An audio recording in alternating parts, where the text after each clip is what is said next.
Bom dia, a paz do Senhor para meus amigos e irmãos. Hoje, sexta-feira, dia 16 de maio de 2025, vamos falar agora sobre o subtópico 2, que tem como tema da morte para a vida.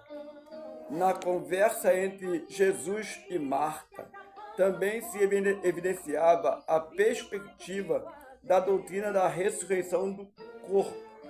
A expressão nunca morrerá, mencionada no versículo 26 de João 11, indica que, embora o salvo em Cristo experimente a morte física, nunca enfrentará a morte espiritual.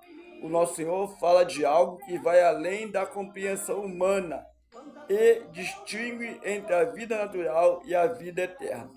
Assim sendo, conforme diz, ainda que esteja morto, viverá, para o crente, a morte não representa um fim sem esperança. Pelo contrário, sob uma ótica bíblica, segundo os ensinamentos de Jesus, a morte é uma transição para a vida eterna, onde a ressurreição do corpo marca o início de uma nova realidade, a natureza espiritual. Então Jesus chega para Marta e fala que aquele que vive e crê nele nunca morrerá. É claro que ele não está falando de morte física, porque a morte física todos vão sentir na pele. Porque quando Adão e Eva comem o fruto, Deus falou assim, no dia em que dela comeis, certamente morrerás. Quando eles querem comer e comem, eles trouxeram a morte para nós.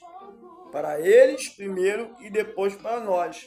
E essa morte é morte física, é morte espiritual e é morte eterna. Então, quando Jesus fala que aquele que crê nele, todo aquele que vive e crê em mim nunca morrerá, ele está falando da morte espiritual. Ele está falando da morte eterna. Quem vive e crê nele não tem mais morte espiritual, agora tem vida espiritual e não vai ter morte eterna, ou seja, nunca morrerá. Mas a morte física nós passamos. A morte física, nossos parentes cristãos passam, nossos irmãos em Cristo passam.